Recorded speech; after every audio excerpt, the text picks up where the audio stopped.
Hey guys, Spidey09 here, and I'm hanging out with Norrin Radd over his channel, sketchcardhive. And we have a special guest. We have Keith Boyle, who is part of a local card shop. And we're going to talk about what is going on in the current card market in terms of how cards are distributed, how we receive our Marvel cards, different ways in which we can buy those, what's right and what's wrong right now with the hobby in relationship of how we get our cards, and what is the potential future of Marvel card distribution. So, hey guys, it's so good to have you on the channel. I really appreciate you being here. Thanks for having me. Yeah. Thank you, brother.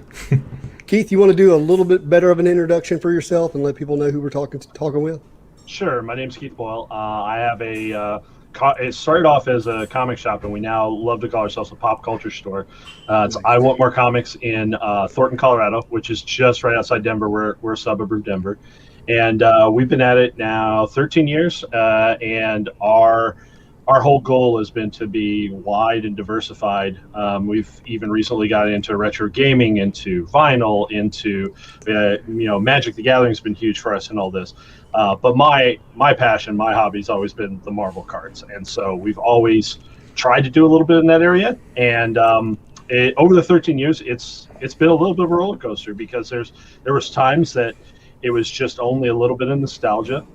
People cared about, like, oh, look, there's the 1990 set. I remember that was a kid. Sure, I'll buy one for $15. Like things like that too. Right. But nowadays, we've seen the prices go, and with everybody being indoors, it changed the entire world on that. It's so funny you say that. I was at a birthday party last night playing board games, and a guy bought cards out of the trunk of his car like 3 years ago. I was like, dude, you won't believe what's happened since then. Yeah. I mean, and I bought whole sets, Wow. for like $85 for all of them. And at the time I was like, oh, I really want to spend this. But now looking back, it's like, it's just crazy how much it's changed over the last, well, really year and a half, but 2 years. So much. Hey guys, we got some guys in the chat. We got Papa Juju, Infinite Collector, and Doom Card. Good to hang out with you guys. So, Keith, right now, do you have Marvel product in your store, like sealed boxes? Do you have any? I don't. I guess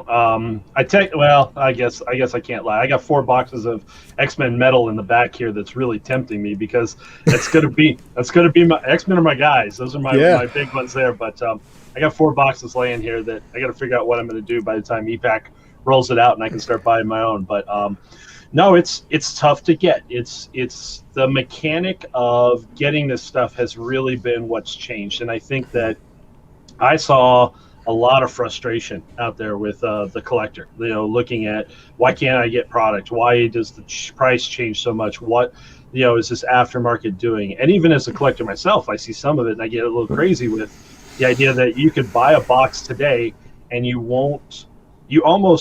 have to get a hit to be able to get your value back out of it and all this. Thankfully most of my stuff I buy is hobby. I'm spending way too much money right now chasing Marvel Beginnings. I just want the autographs. I just want the holograms right now, and $225 a box. You're almost for like rare hits and all this. But the mechanic really changed with demand.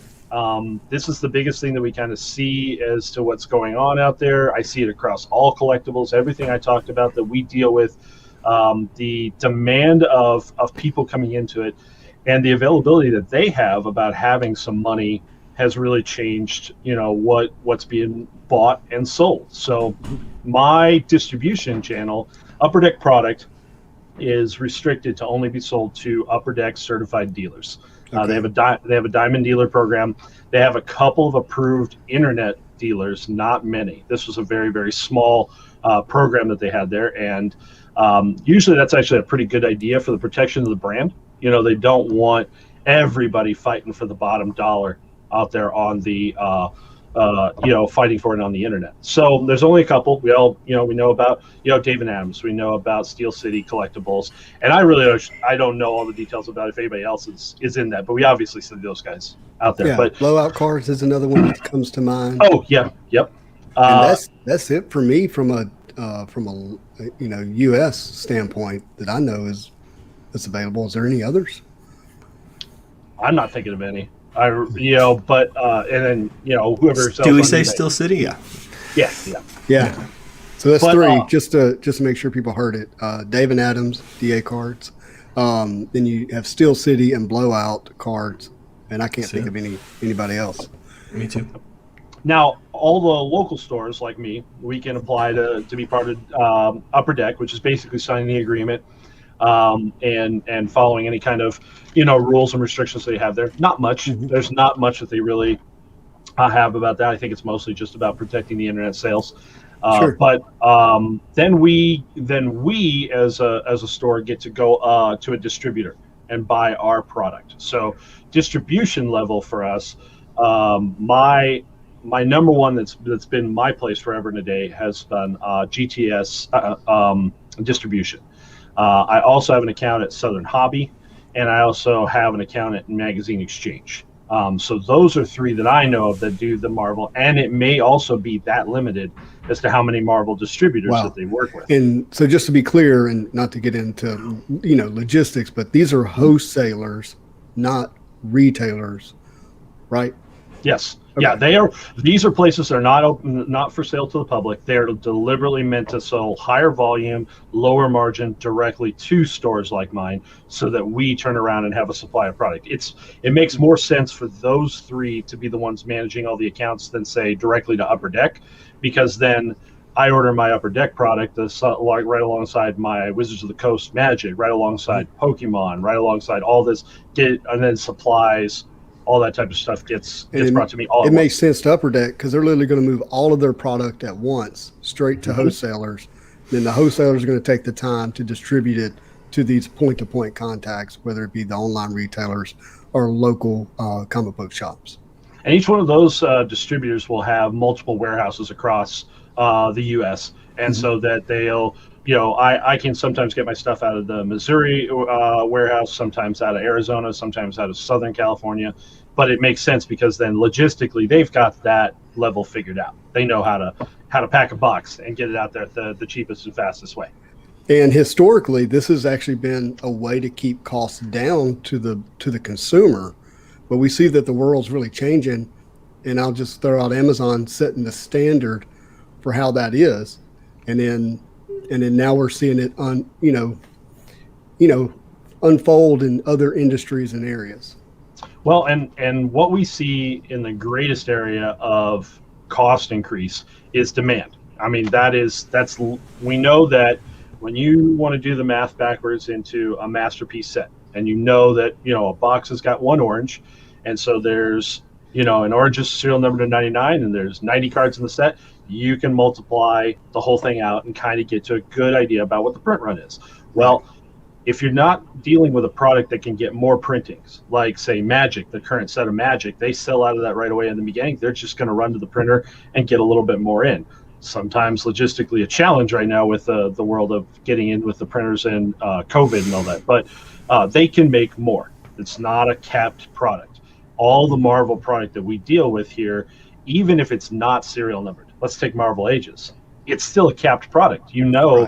How many sketch cards that there are, that they know how many there are. They've bought them, they've put them in, they know what the distribution is going to be. They can only make that many boxes. So it never makes sense to go back and make more and throw off all the other mechanics inside this. See, but there is a way they get around that, though, because they do have second runs of contacting artists for sketch cards that come up on ePack. Oh, they do? Which is crazy, yeah. Which is crazy to me, yeah. Do they publicize that in any way? Probably not. I mean, Keith has been around forever. Keith is an OG. You know what I mean? So he knows. But, it's true. Usually what ends up happening is that when it starts, the thing is when you get to ePack, the way they do their achievements, what combinables, parallels, things like that, all of a sudden sometimes the print run gets bigger. Like Ages must have gotten bigger once it was released on ePack, right, Keith? Oh, I don't know. I mean, that what you're saying makes complete sense. I'm not super familiar with ePack. I kind of came into ePack a little bit late. I got mad. Hey, Keith, real quick, because I do want to hear what you're saying, but there's a really good chance that we're going to have viewers who don't know what ePack is. Oh, so sorry. Yeah. No, you're good. So when you're in, you buy your cards physically, you hold them in hand. Well, ePack is Upper Deck's way of selling you a card that you buy online, and it's still physical. It's absolutely a physical card that you can have shipped to yourself. When you open the pack, you will see the actual card you will receive in hand. But they're now what they're doing is they're releasing about 50% of the product physically and about 50% of the product on Upper Deck's ePack, where you're actually buying straight from Upper Deck. And a number one conversation I've heard about that, and it has to do with, like I say, why Magic went with a partnership with Amazon about 2 years ago, is that an internet source like that will turn around and allow you to reach customers that you can't normally reach. We talked about whether you have good access to a local card shop or not. ePack's available to you, for boundaries permitted. I hear there's obviously complications internationally, but it makes card product accessible to more people. So it's a good service. But when it started up in 2016, I think MM was the first set. I think so too. I can never remember, but I feel like Marvel Masterpieces 2016, the Joe Jusko Revisited set, I believe that was the first one to ePack. Yeah. So when that happened at that time, and say like 2016 Marvel Annual comes out there at the same time, Marvel Annual was not selling that great to stores. So it also gave Upper Deck an avenue to move more product because it was successful in that area. And I enjoy the convenience of trading on ePack. I think that's great because, Norrin has something I want, I have something he wants, we can make a swap in a minute, and I don't have to worry about it getting lost in the mail. That's awesome. Or never finding it, which is just the biggest nightmare with Marvel cards, because, so many of us are like, very much global. Like, that's not even a joke. Like, there are things I found in Australia or hiding in the Philippines. Like, it's rough. Right. So just a quick little recap, as the consumer can walk in their local card shop, comic book shop, if they're, have a distributor that sells to them. You can go onto these, online retailers. There's 3 of them: Steel City, Dave and Adams, and Blowout Cards. Or wait for Upper Deck ePack to come out, or buy from another individual who has raised up the prices or selling it on eBay, right? And these are the only way that you can get in the cards. And it really slowed me getting back into the hobby because I couldn't figure out where to buy or what the price was. And on these online retailers, the product's only up for like minutes at a time before they sell out again, Mm-hmm. Well, and now you're getting into the biggest factor there, which is demand. We have a lot of people that would like product. When I get into a set, I go way too crazy, and so my example is in following this chain of events, 2016, 2018, the Marvel Masterpiece, I bought my product mostly through distribution, and I bought 3 to 5 cases of each one of that set, broke it open for my own personal stuff, traded what I can. Then I learned about ePack in 2018, and I bought more because I wanted some achievements type stuff in that. Now, take that now through the boom that we're at right now. When my distributor previously was saying, sure, no problem, get 4 cases, get 5 cases, not a big deal. Now we're at a point in time where everybody who is a store like me has what are called allocations. So we ask for the moon, but we're only allowed so much product to get into our hands. And so I'll give you my examples here. I had a fall off with the distributor where between switching some reps and all this, we didn't get some orders in placed and all this. So there were certain boxes I completely missed out on. I never got gems. I never got 2020 physically. I got a little bit of anime. It was just so tight that the stuff was gone if you didn't ask for it in the proper channels. Right now, the newest one, of course, everybody's talking about is Spider-Man Metal. The one that's due out at the end of the year. Can't imagine why you like that one there with the. I'm a little excited. Curveball at me, but I'm looking. I'm sitting here looking at the boom on the product. I'm looking at people I know that would like to buy it and all this, and I go and I ask for my 4 cases, and based upon your past sales, based upon your relationship with your distributor, based upon all these things, they come back and tell you how much you can buy. And this restriction, by the way, goes beyond Marvel. It goes all the way through all sports cards right now because of the boom that they're dealing with. Typically does not go to Magic. I don't have much problem getting the amount of Magic. Most stores don't either. Some of the products, maybe like some of the higher end stuff, maybe. That explains. Yeah. So we have a local TCG shop. Mm-hmm. And I called him. I'm like, hey, are you going to get any Marvel or Star Wars? He's like, we will never sell that here. I thought he was being a jerk. And he's probably frustrated, but it may be because of what you're talking about. He can get that product, but cannot get the other. Yeah, if you're not in historically ordering with your distributor, they're pretty much passing you over to go to the other guys who have been historically ordering all the sets. I asked for 4 cases of Spider-Man. I'm going to get 3 boxes. That's all that they're giving me. That's all that I'll be able to see for the release.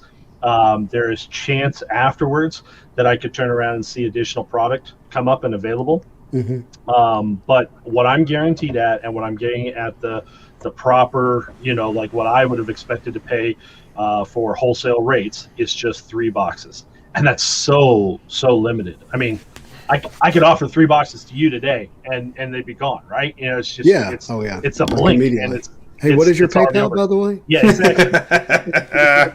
So that brings up a really good question, and it almost is irrelevant. Not relevant of how much you're getting them wholesale. You're only getting 3. Mm-hmm. You have to make as much money as possible with them to stay in business. So how can you not raise the price up to what you think the market would be willing to pay? Well, and as a store, as looking at the options out there, I mean, if we're trying to determine what the true market price of something is right now, the first resource we're going to use is closed auctions, green auctions on eBay. I want to see what's proven that people are paying for out there. And we can get into a whole other rabbit hole as to like some of the really limited sketch cards and one-of-ones, and maybe those are being overinflated. But when you see repetitively the same box price of what's Spider-Man right now, I mean, right now you're really talking about what, a $350, $400 box today is the sale. Steel City last checked was not sold out, but they were selling at $400 a box, and I can $3.99, and I can tell you multiple people who have already went ahead and purchased. That's based upon the price I was given at wholesale. If this was a normal product and I wasn't dealing with the shortage, we'd be looking at $200 boxes. That's why I'm laughing. Like, that's the joke, because it's not designed to be that expensive of a box. But the boom is insane right now, and people are speculating pretty hard on what's going to come in those boxes. I don't think people realized how many more cards are actually in the box now. Yeah. Not cards in the box, but like in the print run. Like Spidey and I were talking about this. It's massive. There's more inserts now. They took out buybacks, but it's still hefty. It's much larger than it was in X-Men, for sure. X-Men Metal estimated 36,000 boxes, I think, is kind of the general consensus. Where do you think, Keith, Spider-Man Metal will end up? Well, I'll tell you what you guys just said there feels like you've done more research on this than I have. And it kind of gets to this point for me as a business. I quit looking when 2 things get met, right? It doesn't matter to me how many boxes there are if I'm only offered 3. Right. I'm off on that. And thankfully for me, and maybe for you, because you won't have me fighting for you and all this, it's Spider-Man, so it's not X-Men. So this is set I get to call timeout on and save my budget for just an inch, and all this. I respect the Spidey sets. I just never have collected them. Like, I had to. Everybody's got to have a line somewhere where you're not going to get it all. Yeah. But, I need some more lines. So I'll tell you what I did. To get creative here, and to ensure I had a set number of Spider-Man metal boxes that I wanted, I went to Aussie's in Australia. They have boxes for $2.42 a box. By the time I pay to get them shipped, I get them for $2.77 a box. Okay. And I went ahead, but I don't have a choice. I can't. Last time Dave and Adams had them up, it was $2.48 a box. Steel City's already at $3.99. Blowout cards won't talk to me. Dave and Adams is saying they're completely out, and they don't know when they'll get more. So, I'm thinking they're going to be well over $300 from here on out. Well, and the risk is this. I ordered 4 cases, and I had no number until literally 5 days ago is when I got told how many I'm actually getting out of the set. If I had started pre-selling, let's say I came in the group and I offered it out, $300 a box, guys, let's go. And I had taken and sold all those cases out and then got told that there was only 3 that I was going to get. Like, I'm canceling orders left and right, and I'm looking like a jerk, as far as a business, like and that's the game. It makes it really hard to build a loyal buyer base who's not going to be actively looking to buy elsewhere because they can't trust that you can get product. And then you flip that backwards where I'd like to build a base of people that would care. And if I don't have a guaranteed way to make sure I can service them, I can't do anything to build a base. Like 3 boxes doesn't do you anything to build loyalty when you have no idea what you're doing next. See, and that breaks my heart because you would perfectly have a great resource like the group. I mean, let's be honest, right? The Marvel card hobby has always been small. You know what I mean? Even now with the influx of people, the hobby's still small. Like the real, you know what I mean? Like the people. You know what I mean? The circle. Like we all know each other pretty well. You know what I mean? And we've all had some kind of interaction here and there and all that kind of stuff. So it's a shame because I would love to go to you or to Ed. 2 people I know very well who do this job extremely well, who I trust. But like my hands are tied. I got nothing. No, the chain's there.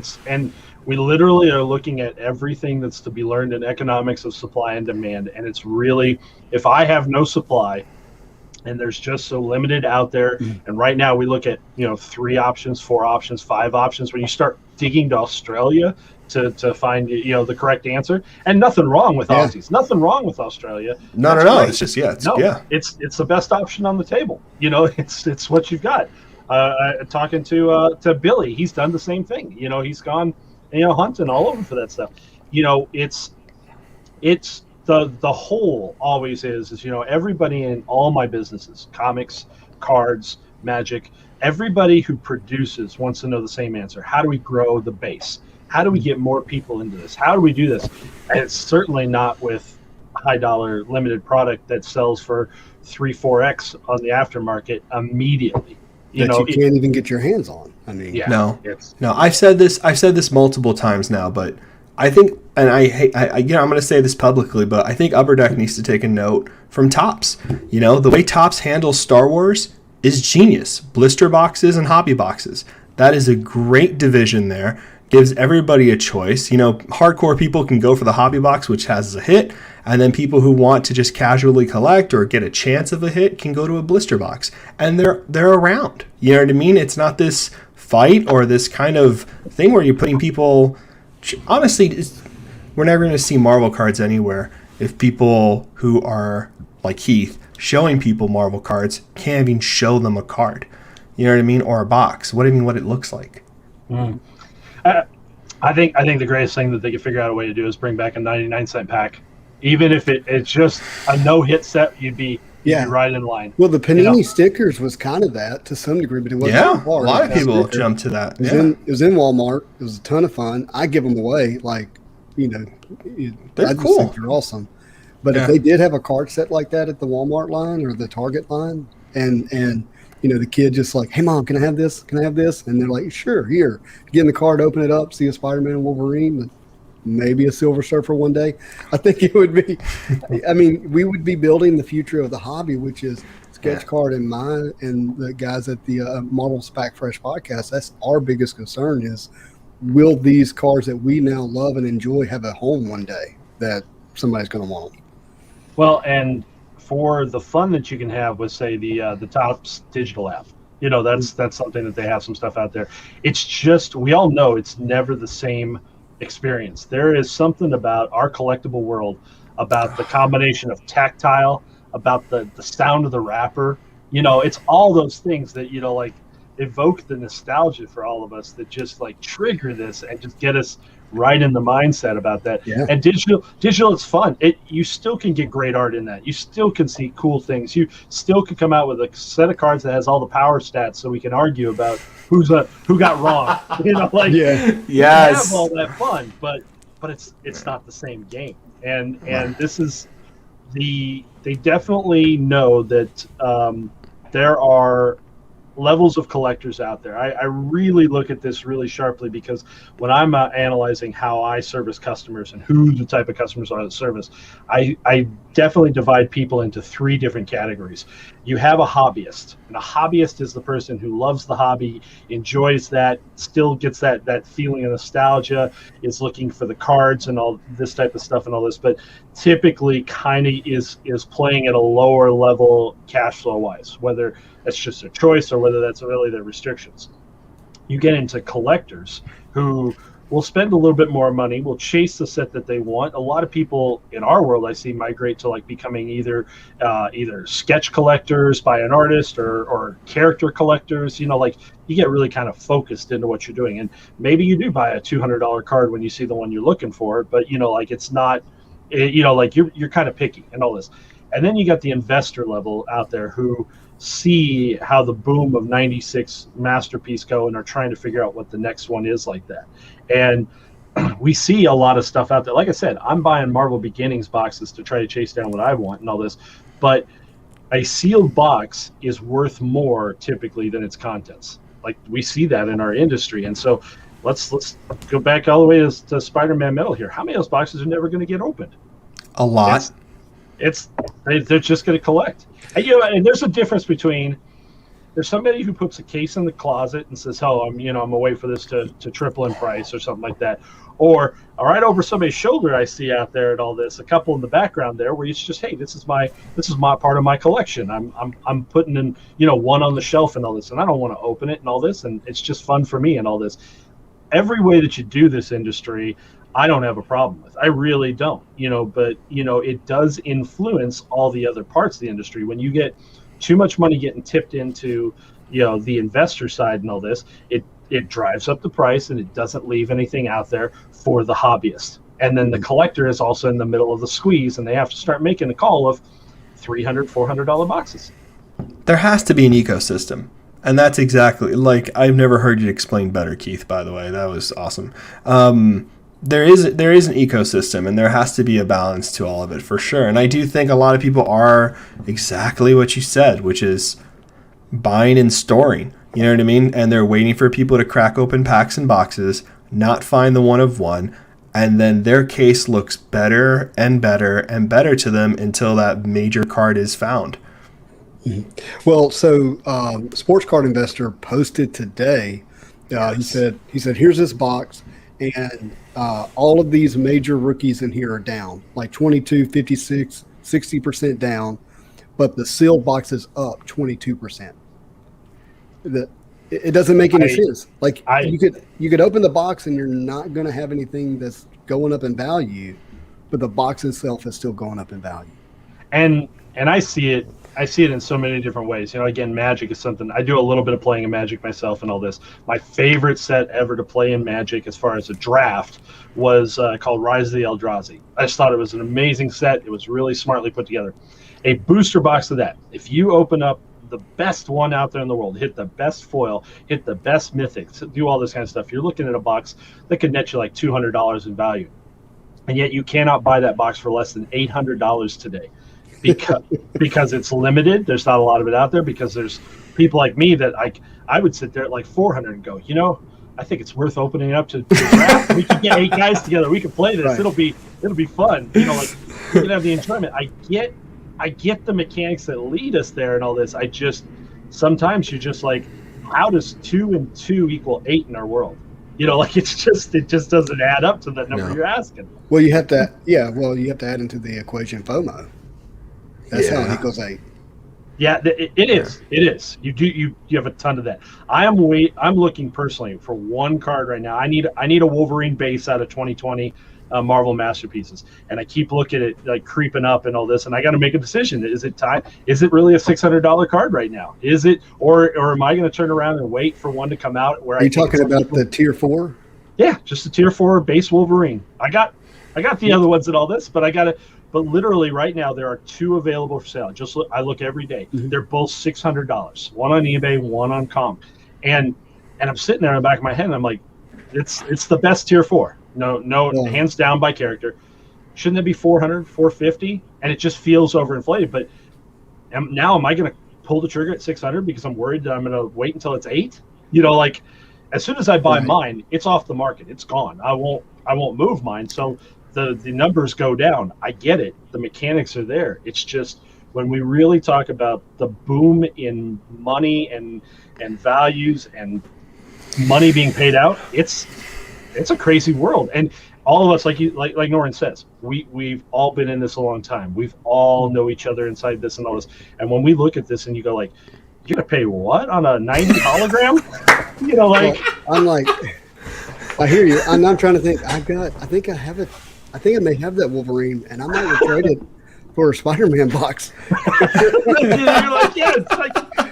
This is the crazy economics we're talking about. What? No, it's nuts. And like, it's funny too, because the more and more people, and I think Keith has been, I've been here for a long time, but I think Keith has been here longer, or just has, you know, Keith's known more about about where the bodies are buried way before me. That's a fact. But I think it's funny too, because the collectors I talk to who've been here longer and longer than me, like Keith and other people, everyone gets more and more absurd at those prices. They're just like, they're crazy. Like, it gets funny. Like, I talk to someone who's like, $100 for the 90s holo, you know, grade 9 or 8. That's not terrible. They're like, that's crazy. And then the next person's like, I can get that for 10 cents. And then it just gets worse and worse and worse, which always cracks me up. I have my most fun story in this. I've been collecting. I remember going to Walmart's and chasing 94 packs, and I have my X-Men Silver Crossovers pack fresh. Ooh. Because that was. But you know, like, I had to convince Mom to drive me around for that stuff. You know what I mean? So, but we opened up the store. Oh, it was great. It was great. No wonder you run a comic book store. She was. I mean, literally, we would drive 20 miles to another Walmart to check for packs. Like, wow. She treated me well. So, but we opened up the store 2009. It's 2010. I had a little bit of extra money from a tax return laying around. I saw this collection on eBay.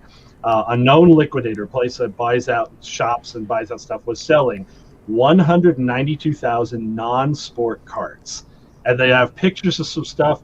There was a sealed case of 92 masterpieces. Wow. There was a total of 120 sealed boxes when this all was said and done, and all this weird stuff. It's not all Marvel, but they had it up for like 4,500 plus shipping. And I was like, well, I got about 44 here and all this. You know what I'm gonna do? I'm gonna ask them how much the shipping is, and then they're gonna tell me it's so much, and then I could just pass. And so I asked them, and they're like, hey, how about this deal? 35 shipped. And I'm like, oh, well, it's done. I got it. You know, so I pulled the trigger on that. Wow.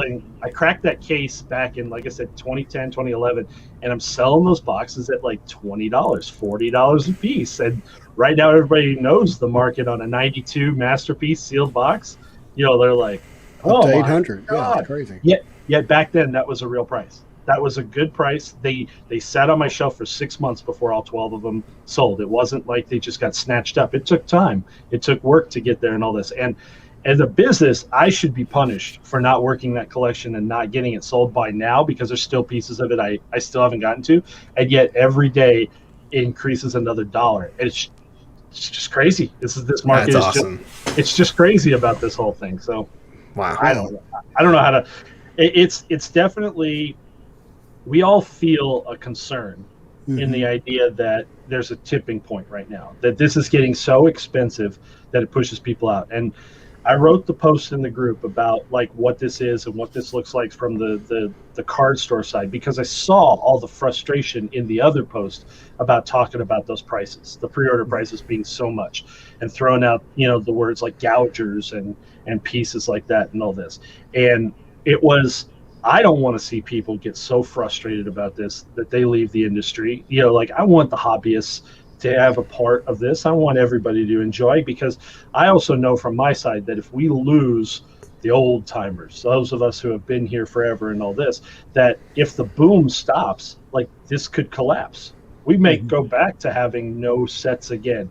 Those dark years of 99 to 2008 where, you know, inside that entire time, I bet you 99 to 2008, there are as many Marvel sets put out as we get in a year right now. Yeah, 100%. Yeah, and God, I don't want that. Yeah, that's the line that has to be towed, is like, how do you keep print runs, you know, you actually want it just short of enough, right?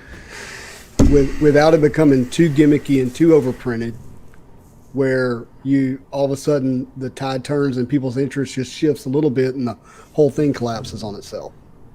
When I see good ideas, I love repeating them. I love turning around to this. So I'm gonna give this credit to Billy, because I think he was the one that put it out there and talked about 5 tiers of product. You know, from all the way ultra high premium, you know, Marvel Premiere kind of thing, all the way down to figuring out that, you know, $1 a pack kind of, you know, mass market type product and all this. And I do think that they're in a good position right now, with as much interest as being paid to this, that this would be a good time to put out that type of product. I know that there's a lot of, you know, we're mostly Marvel in the world, but there's got to be eyes turning towards DC. You know, like, why, you know, where's DC's license? Who's producing that? What are they looking at and all this? You know that they, you know, these two companies follow each other. If they see the money that Marvel's making, they're going to turn around and want to have some type of answer into this too. And that would be a real interesting idea inside also to this Marvel. What if that spreads out the amount of product available and starts changing the balance? Because if part of Spider-Man's demand and price is going up is because we're all looking at it like that's the last set of the year, you know, like there's nothing more to spend on, you know, like that's going to change the pricing too. But if there was 2 competing sets at the same time, I think that would keep the pricing a little bit more. We've talked about that. If there was a scheduled release that was put out at least 6 to 12 months in advance, where you could prepare financially, you might look and say, hey, Spider-Man Metal's coming out in December, but Marvel Premiere's coming out in February. I'm only going to allocate this much money, and I'm going to save the rest for Premiere instead of people dumping everything all at once in Metal. Well, it's funny because you're going to talk about 2 sides to that coin. 1, that's really great for us collectors. 2, might not be great for production because they want to obviously sell out and they want you to kind of overcommit. I get it. I was thinking of me, not them. I agree. Trust me, I keep looking. I dread every day. I'm like, is this the day that they're announcing X-Men Metal up on ePack? Everybody is like shaking.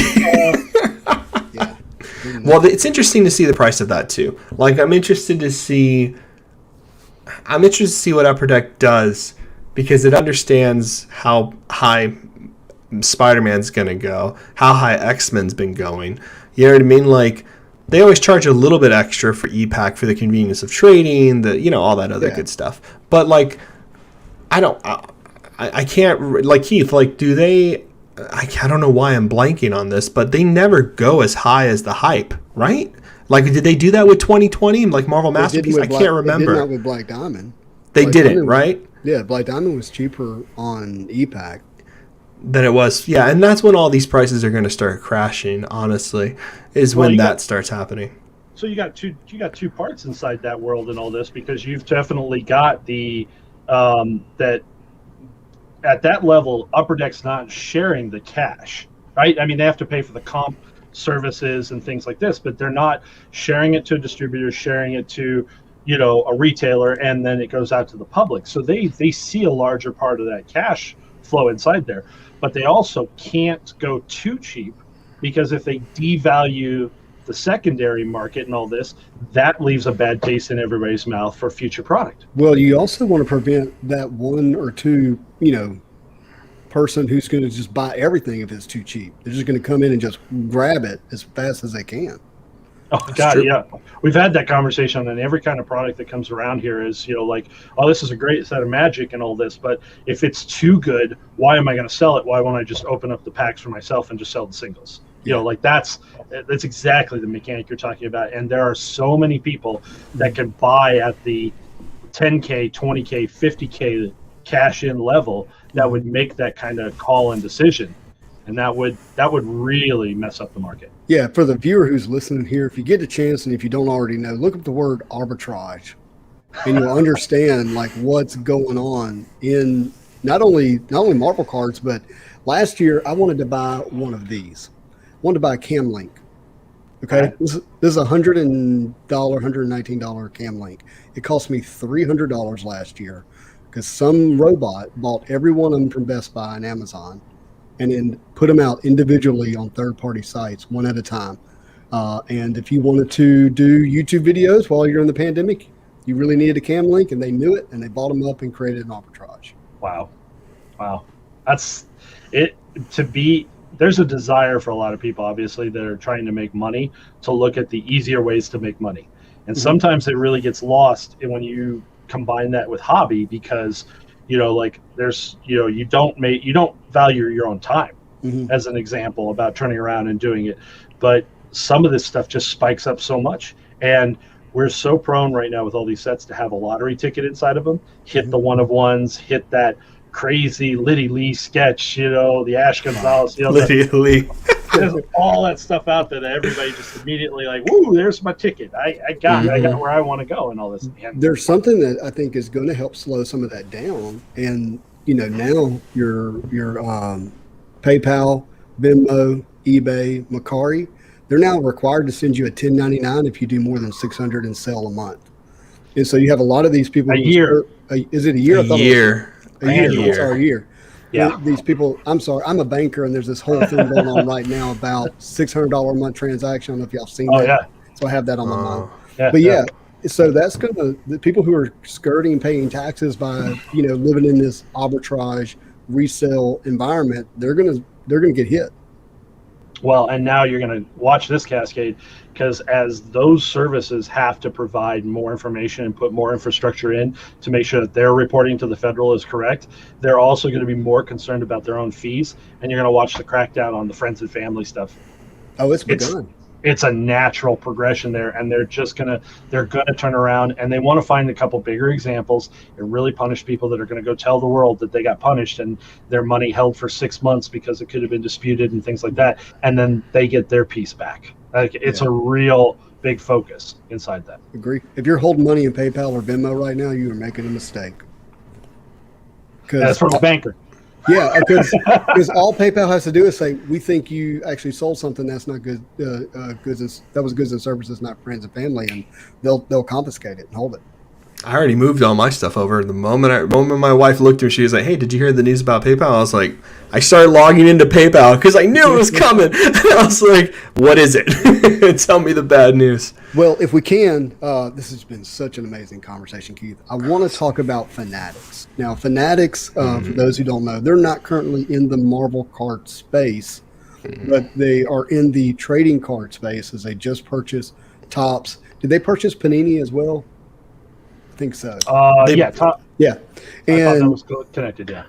And so what they're doing, the guy who's running Fanatics went on CNBC and said, "Hey, look, we're going to cut out the middle guy. That's the future. We're going to be a direct-to-consumer seller, and we want to be a global partner with the consumer or the collector, where they buy their cards from us, we vault their cards, we sell their cards, we grade their cards, we insure their cards, all the way around." And I just want to talk about, as a local hobby shop, how does that impact you and your view of the Marvel card future? So every time that you turn around and want to talk about, cutting out that a part of a chain, you want to look at, why does this part of the chain exist? And sometimes, it was obvious and it was easy to turn around and say, during the 90s, you only got your stuff at shops, that's where you went. That's what it was. There was no online market. There was nothing to turn around and do. Mail order was a hassle. You went to shops. That's why shops served a purpose. Today, what shops can do as far as serving a purpose is, there's still convenience, there's still instant purchase, there's still things like that going on. But what online doesn't do that a shop can do is introduce somebody in. You can't grow by making the people seek out the known answer. You have to introduce somebody to say, "Hey, have you heard of cards?" Yeah. Or just see it on display, or see what the story is. Everybody gets the concept. Everybody understands this. But if somebody woke up, 8-year-old kids playing football, and he's like, "I've heard of, cards," and the answer was just to go do everything digitally and all this, it wouldn't have the same kind of level of attraction. And so if you want to cut out the physical layer, that meet people up kind of layer inside of this, that's what you could lose. And the concern I would see inside of a model like that with Fanatics, and this also relates to other businesses that treat this way, it's pump and dump.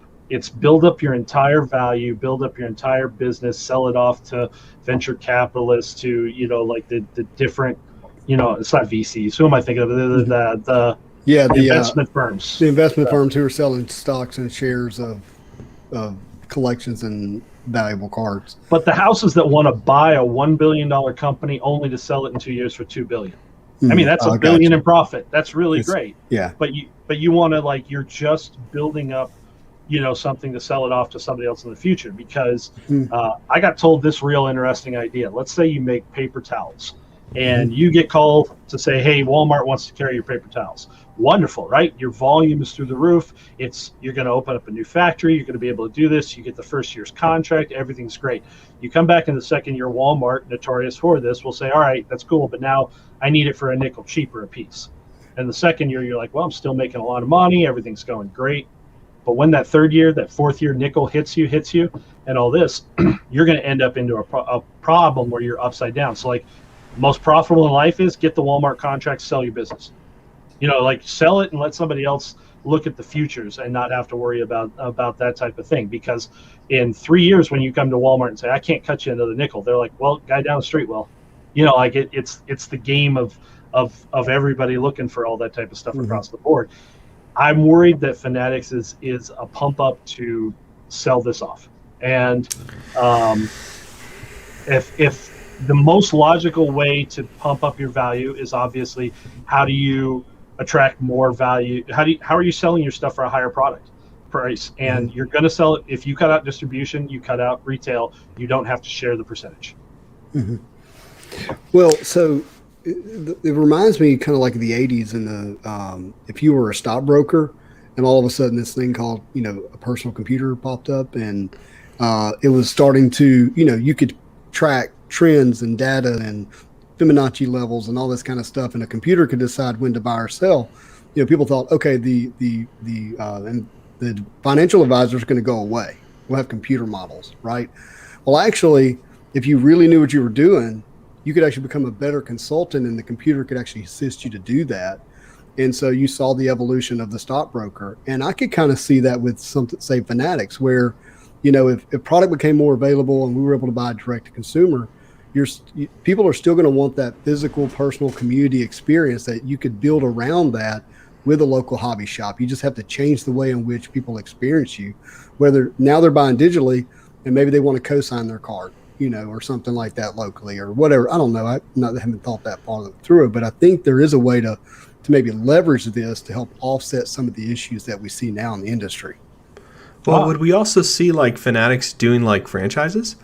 Like, that's the other thing I'm thinking of, right? Like, why wouldn't they do like, why wouldn't Fanatics put, oh, here's a Fanatics store in your city or wherever. This is where you can go buy all of your stuff. Because that's still direct, but then you have, you know what I mean? Like, is that what that's going to be eventually? Because they can't do everything and be a one-stop shop if they don't have all these little stores kind of placed everywhere to do that kind of work. Well, isn't Fanatics one of their biggest models is that they've got the cards in the arenas?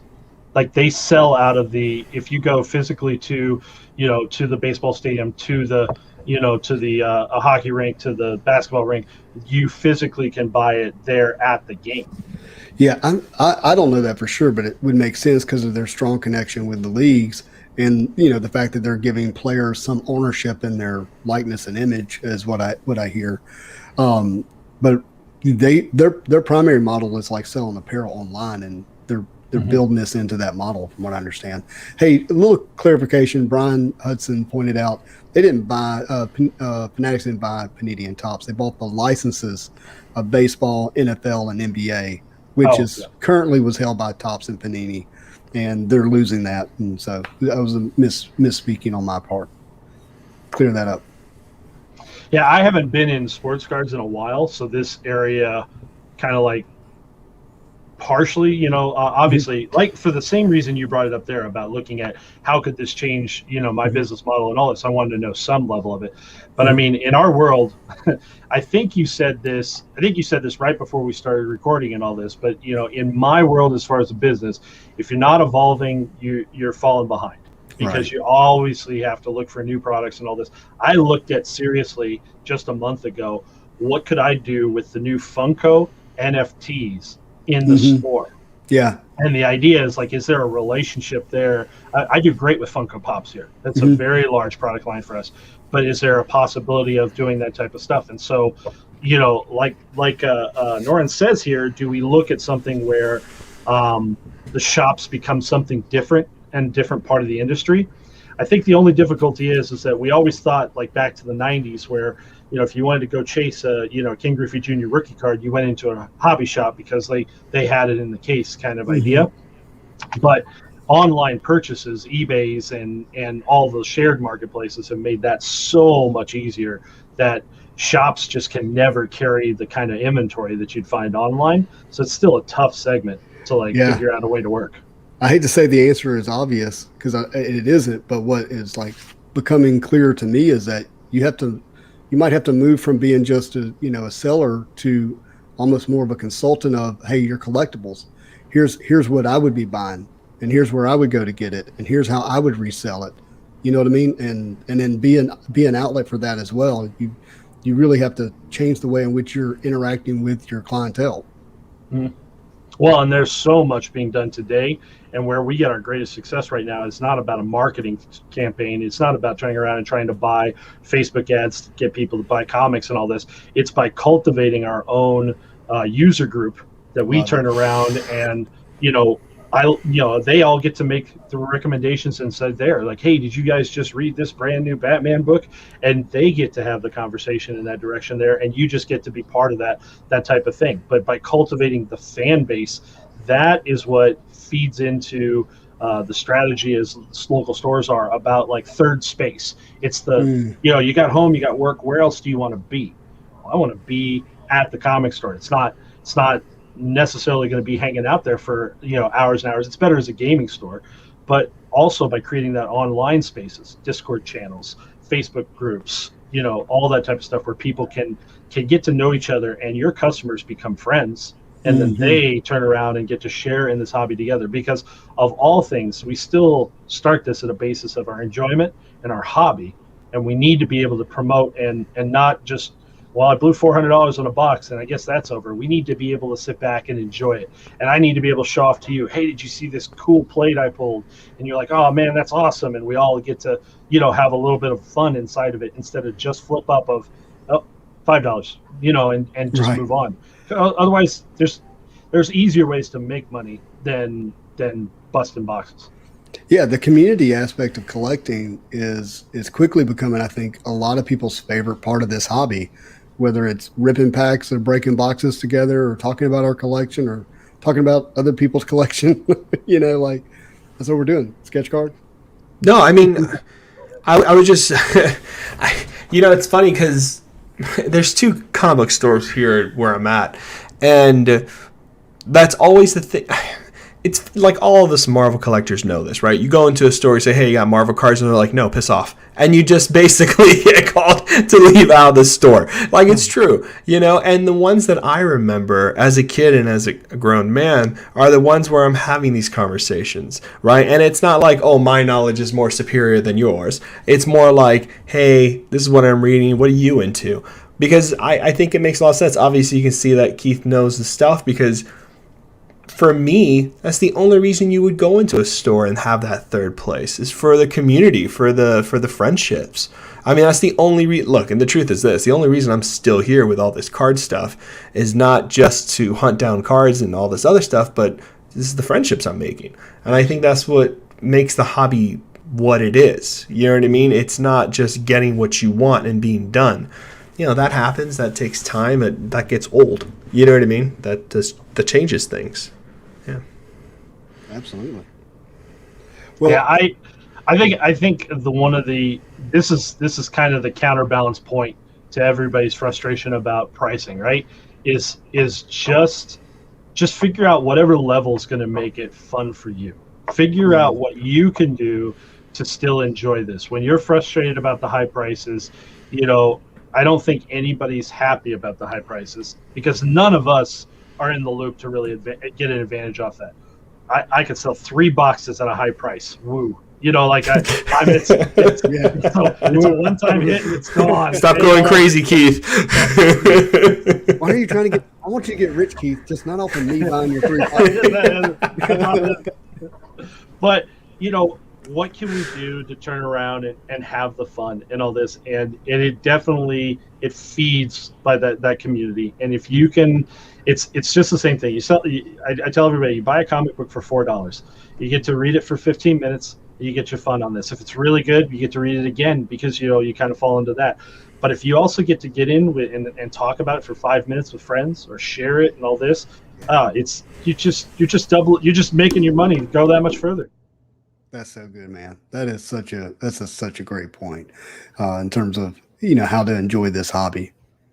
Yeah, it's a blast if you could tune out some of it. You know, like the frustration, it's a blast. And I don't mean like I don't need to listen to the people. I mean like I don't want to be frustrated because I'm going to spend so much money on it, kind of. Yeah. So, to your point, me, Marvel Madness, and Vintage Lord bought some vibranium boxes, and we were talking about, hey, look, should we just ship the boxes individually to each other?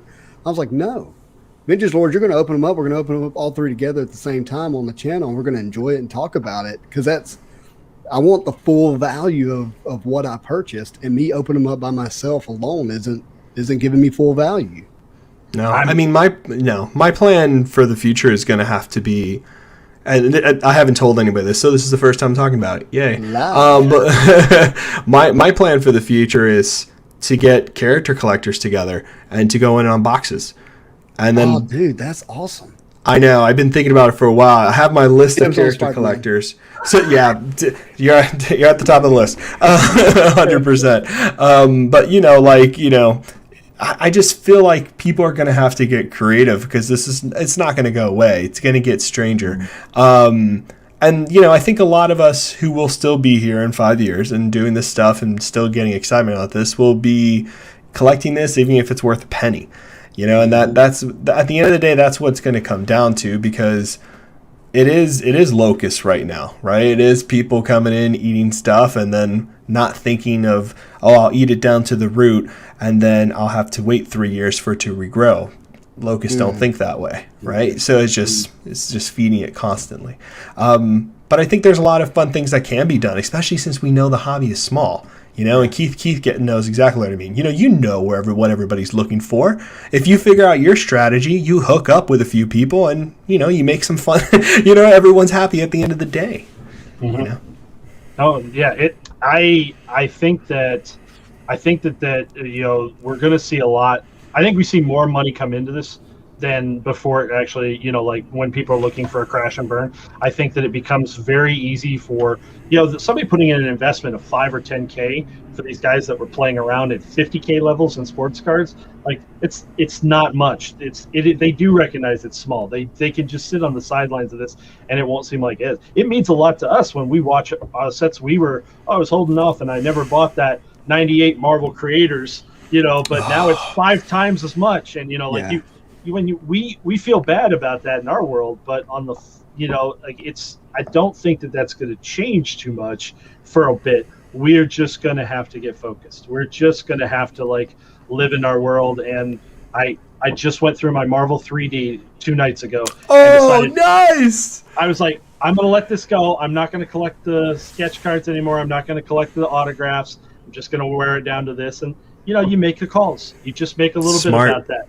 And you just, and I think that is also where we can have those conversations of fun in our groups and really kind of like talk about this and relive the nostalgia and remind us. And every time you get to type out a post, you feel like you're 12 again.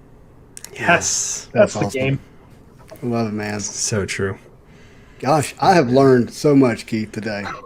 This is awesome, bro. It's funny. I always come into something like this and I feel like, well, I thought a couple things, but I'm mostly like just, everybody knows the same stuff and all this. And I think that it becomes real obvious when you start talking to people about the things that I don't know and the things that I can see from my angle. And if, it's been a blast talking about it, as opposed to just, this isn't just structured like a seminar. It's like there's plenty that we get to hear from the different angles. That I think it's great to have that kind of fun. Well, when people don't For have sure. information, they fill those gaps with like the worst possible scenario. Like there's this wicked person behind the curtain jacking up these prices, and all this kind of stuff. No, these are men and women who own a business, took a risk, and are trying to maintain a profit in an ever-changing landscape of trading cards. It's true. It's a blast. I'll tell you what, there's a lot of complications inside business. I will tell you that. I was IT support, web development, Novell, all the Cisco stuff in the world and all this before this. I have, on my worst day here, more fun than I ever did on my best days there, because I'm still at the root. I get to play in a hobby, and That's awesome. It's nice that we're a successful business. It's nice that we're doing well and all this, but you still got to turn around and realize we're surrounded by the fun. Other businesses aren't surrounded by Batmans and Spider-Mans all day. No. Well, I'm looking behind you, and that looks like work. Nobody's giving it to you. Yeah, that's it. Never ends. It never ends. Awesome. Well, Sketch, you wanna sign us off, brother? Yes. Thank you, Keith, for always being an OG and always being so kind with your time. Spidey Jew, who brought this whole idea and everything to you. I was just a guest, a very, very grateful guest, and to be here. But just to sign it off as usual, have a marvelous day. Yes. Thanks, guys. Peace.